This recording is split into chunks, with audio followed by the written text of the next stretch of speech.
On this Friday night, Canada on another troubling trajectory.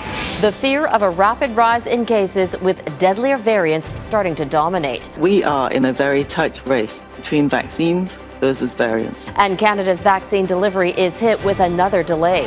Hatred against women who are Black and Muslim. It has definitely been a horrifying and traumatizing experience. The rise of vicious assaults in Alberta. The Suez crisis. A stuck ship could send gas prices soaring. Plus, don't give up the fight. Marking Emancipation Day. I think it's a start. Remembering a shameful part of Canadian history. Global National with Donna Friesen. Reporting tonight, Robin Gill. Good evening and thank you for joining us. We have new insight tonight into where Canada stands in the race between vaccines and variants. And it isn't looking good. Over the last 2 weeks, daily cases have jumped by more than 30%. And with highly contagious variants in the mix, Canada is at risk of a dangerous surge. New federal modeling shows if we maintain our current rate of social contacts, Canada could see 12,000 cases per day in the next few weeks. Public health officials say we could prevent that if we reduce who we see. New data out of Ontario is fueling concerns about the new variants. A group of experts has found the risk of hospitalization and death is much higher than the original version of the virus. Couteur has tonight's top story on the warnings and what must be done to avoid a rapid rise of new cases. First of all, a message to the people of Ontario, do not let your guard down.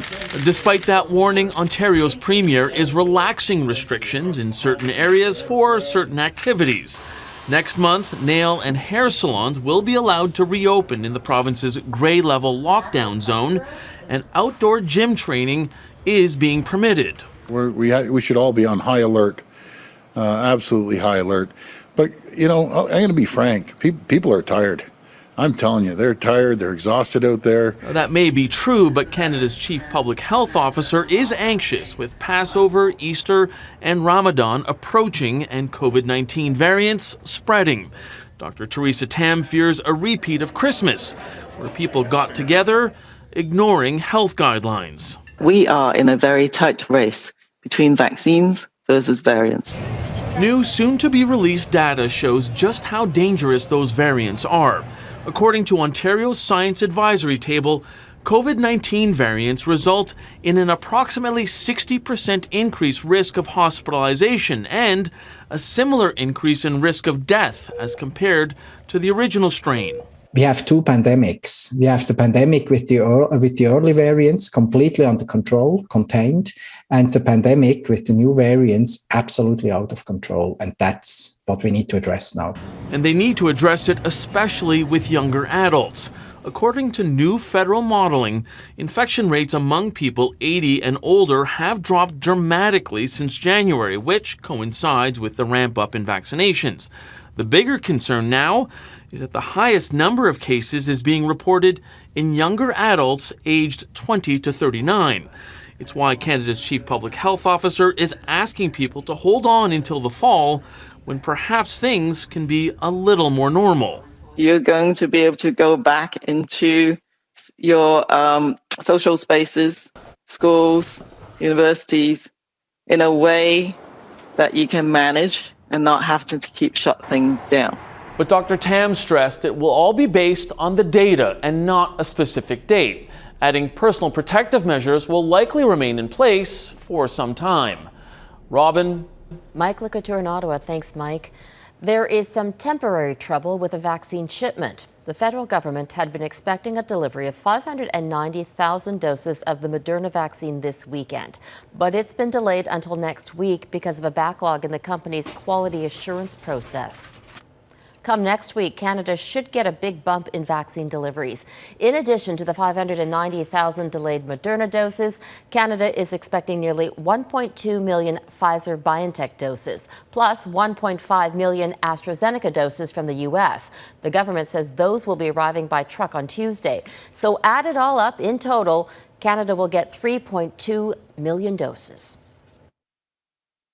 We are now seeing that supply surge, and it is set to continue during the next 3 weeks.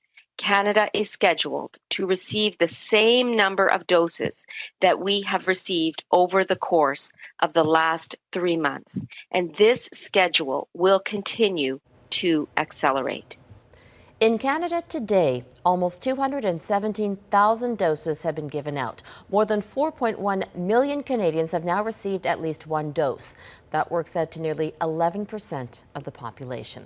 Now to a disturbing murder investigation unfolding in Ontario. A doctor has been charged with first-degree murder, and police say they're investigating a number of suspicious deaths at the hospital where he works.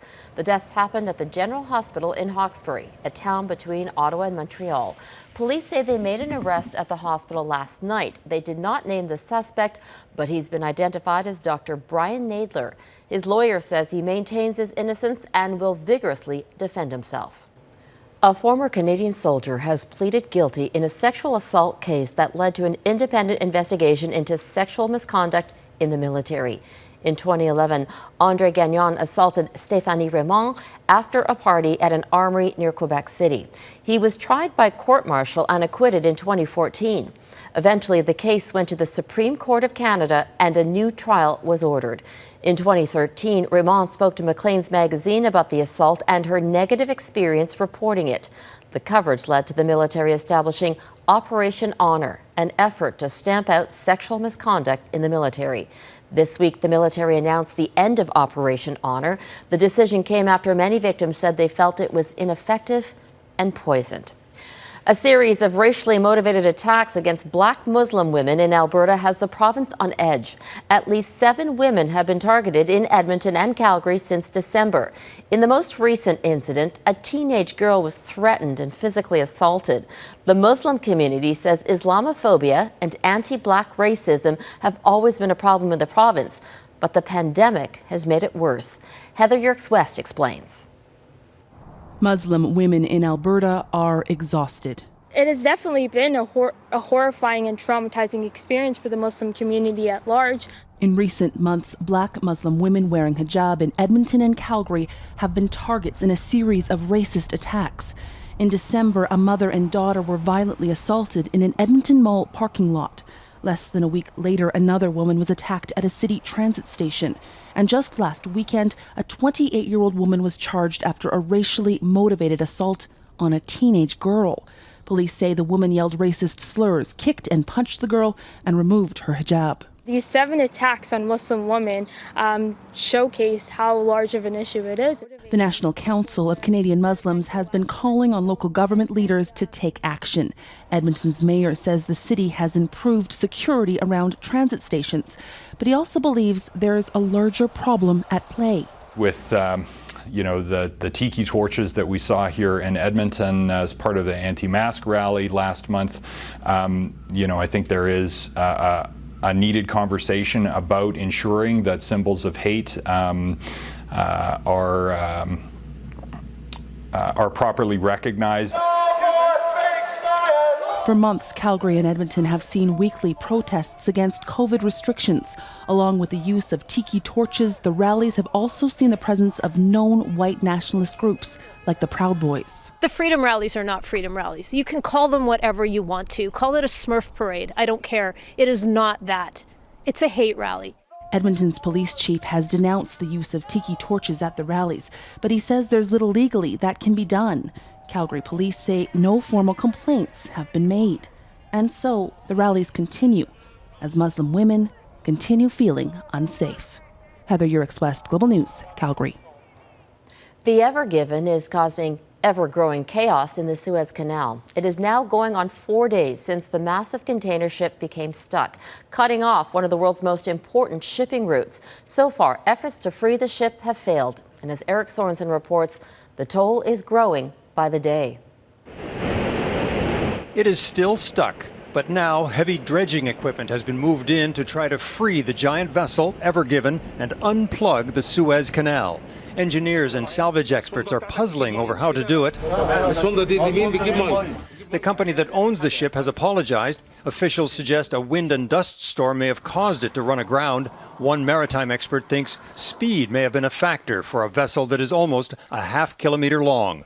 It went a little too fast, but when you're a little too fast and you made a little error, it's hard to correct it. Global trade is being slowed, oil prices have risen, perishable foods could be lost. An astounding 12% of global trade passes through the canal. Dozens of ships, some carrying thousands of containers, now sit idle. Satellite images show the number of ships standing by is growing. The impact on Canada wouldn't be immediate, but will be felt. Because we're in a global world, things like that have impact. So, a price increase in Europe, more backlog in Europe, clearly something that is impacting here as well. The Suez was one of the world's engineering marvels when it was constructed in the 19th century. It has been deepened and widened over the decades as global trade has come to depend on it even more. Shipping from the Mediterranean south and from the Red Sea northward transports an estimated $12 billion worth of goods through the canal each day. Some companies are detouring already. If it were choked off for long, more will consider shipping around South Africa, turning a 2-week trip into 4 to 6 weeks for some vessels. She's jammed in there pretty good, and so it's going to be very difficult to pull her off. There is, of course, something comical about a giant ship getting stuck sideways, and it's launched a million memes illustrating the woes we feel when a problem's too big, admiring the spirit of two guys and a teensy bulldozer. Someone proposed a little Canadian know-how, or a dose of Austin Powers ingenuity. But the crisis is getting more serious the longer it takes to dislodge a 200,000-ton ship that's causing one of the most expensive traffic jams in history. Eric Sorensen, Global News, Toronto. New rules in an American battleground. Coming up, why it will be tougher for people in Georgia to vote. Plus, violent collision, the chaos moments after a train crash. And the surprise sight over the West Coast.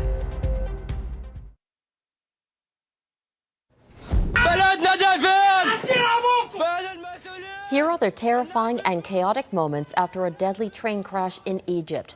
Passengers inside a mangled train car scrambled to free themselves. At least 30 people were killed when 2 trains collided. More than 100 others were injured, with dozens taken to hospital. Rail authorities say the emergency brakes were activated suddenly, causing one train to smash into the back of the other. At least 2 passenger cars flipped over. Egypt's prime minister says any error or negligence will not be tolerated, and the perpetrator will be held accountable. At least 10 people have been killed in a fire that consumed a hospital in Mumbai. The private facility was caring for patients with COVID-19. More than 70 patients had to be transferred to other hospitals. India has detected what it believes is a double mutation of the virus, and that's led to a troubling surge in cases. In the past 24 hours, Mumbai has seen a record rise, more than 5,500 cases. Nearly 5 months after Donald Trump lost his bid for re-election, Republicans are working overtime to suppress voter rights. In the state of Georgia, there are tough new measures that will make it much harder for supporters of Democrats and minorities to cast a ballot. Jackson Prosco explains. A knock on the governor's door landed a Georgia lawmaker in handcuffs, hauled out of the State House. He's not under arrest. For attempting to watch Governor Brian Kemp sign restrictive new voting measures into law. After the November election last year, I knew, like so many of you, that significant reforms to our state elections were needed.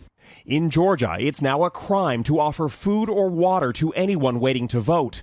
In predominantly black counties, the lines can stretch for hours. There are also tougher ID requirements for mail-in voting and limits on the hours for ballot drop boxes. You know, we won Georgia, just so you understand. Donald Trump's big lie about a stolen election was never true, but it gave Republicans an opening to crack down. They are using the lie about voter fraud as a pretext for voter suppression. And it's not just Georgia. Republicans in 43 states have proposed hundreds of bills to make it harder to vote. Democrats say urban and black voters are the primary targets in moves that harken back to the era of Jim Crow and segregation. This is nothing but punitive, designed to keep people from voting. You can't provide water for people about to vote. Give me a break. For Republicans, there's another factor. It's getting harder to win. Once conservative strongholds like Georgia, Texas, and Arizona are moving to the left. There's nothing else supporting this legislation than reducing the size of the Democratic electorate through hook and crook and maximizing the white vote that still votes Republican. The laws are all but certain to face court challenges. They've led President Biden to call for passage of a National Voting Rights Act to combat suppression. Without one, there are fears the next election may be decided not by who votes, but by who can't. Jackson Prosco, Global News, Washington. Still ahead, a different kind of currency exchange, how Bitcoin technology is tackling climate change.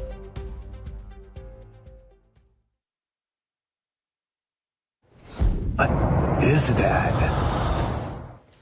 Well, this site had stargazers across the West Coast stumped. From BC to Oregon, witnesses wondered if the light show was a meteor shower, a satellite, or even a UFO. The U.S. National Weather Service says it was likely debris from a SpaceX Falcon 9 rocket that recently sent a batch of Starlink satellites into orbit. Over the past year, Bitcoin's value has increased more than 8-fold, and critics say how it's mined using powerful computers is leaving a huge carbon footprint. But as Redmond Shannon explains, the technology that underpins the currency, called blockchain, has the potential to tackle climate change. The 2015 Paris Climate Agreement optimistically laid out global goals for tackling emissions. The ongoing issue is that nations can't agree how those goals will be met.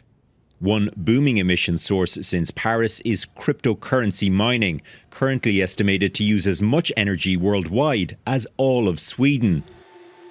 The Bitcoin mining company Bitfarms has 5 locations in Quebec, where it uses only renewable energy. We know the world is evolving very quickly to having to deal with carbon credits and carbon offsets and really heading for a net zero type of approach. So we're very mindful of that. Worldwide, most cryptocurrency miners are not using renewable energy. But the technology behind Bitcoin, called blockchain, could also help in tackling climate change. Blockchain is a form of database where transaction data is securely held across a network. Pedro Baez is the head of research at the Blockchain and Climate Institute, a think tank set up to help governments and organizations harness the green power of blockchain. When we look at the financial sector as a whole and the green or sustainable financial products, by far green bonds stand out from the crowd. It could be one of those financial instruments that really helps to mobilize the trillions of dollars that we need to help tackle climate change. Baez says blockchain, combined with satellite monitoring of carbon offset projects, could make green bonds far more economic, secure and transparent. The nature of the system could force governments to honour their commitments in a carbon trading scheme. Really, what we need is not just this tax or labels of green. What we need is impact. What we need is measurable action, that we say, oh yeah, we remove this amount of CO2. We remove this amount of energy consumption. Blockchain's full potential on climate could be unlocked at the COP26 summit this fall if leaders strike a deal on carbon trading rules. Redmond Shannon, Global News, London. Tomorrow on The New Reality, Redmond delves into how blockchain technology could shape our future, from real estate to elections. Be sure to tune in at 7 p.m. Up next, remembering the writer behind Beezus and Ramona.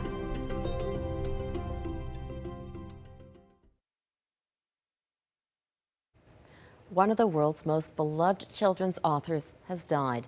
Beverly Cleary became a household name with her books about the rambunctious Ramona Quimby. Her first work was published in 1950. Since then, her books have sold more than 85 million copies and have been translated into 29 different languages. According to publisher HarperCollins, Cleary died yesterday in California. She was 104 years old. I remember her book so well. So often we forget Canada's history of slavery, but the truth is, it happened in this country. Now, members of Parliament have officially designated August 1st as Emancipation Day. It was on that day in 1834 that Britain abolished slavery across the British Empire. As Ross Lord reports, descendants of slaves hope there is real change when it comes to the racism they still face today.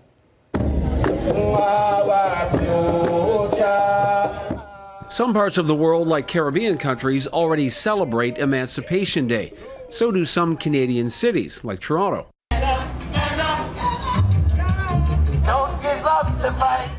But with Parliament making August 1st Emancipation Day throughout Canada, there are high hopes it will become more than just a political gesture. I think it's a start towards an official recognition that slavery actually was practiced here in Canada. It takes some digging to uncover. In this 1807 document, 27 loyalist slaveholders pressure the Nova Scotia House of Assembly to let them continue holding their 88 slaves, saying property in Negroes was maintained and acknowledged, if not encouraged, by the British government.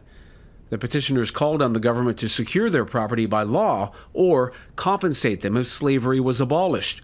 Slavery was outlawed across the British Empire by 1834, 31 years before the United States followed suit. But descendants of slaves, those who either escaped to Canada through the famed Underground Railroad or were enslaved here, say that legacy endures. That early history is still underpinning what we're dealing with today in addressing issues of anti-Black racism. Senator Wanda Thomas Bernard of Nova Scotia fought to have Emancipation Day recognized nationally. She says Black Canadians have been forced to rely on oral tradition rather than documented history. Maybe her descendants will have a head start. I don't want them to have to put their family history together like a jigsaw puzzle. No child in Canada should have to do that. The movement to establish Emancipation Day was 25 years in the making. Activists hope it won't take another 25 years for the government to formally recognize and apologize for slavery and its continuing impact. To bring about all the systemic changes that are required to make Canada what Canada professes to be, a free and open country for everyone. Ross Lord, Global News, Halifax. And that is Global National for this Friday. I'm Robin Gill. Tonight, your Canada is snowy Calgary. Thanks for watching. Have a great night.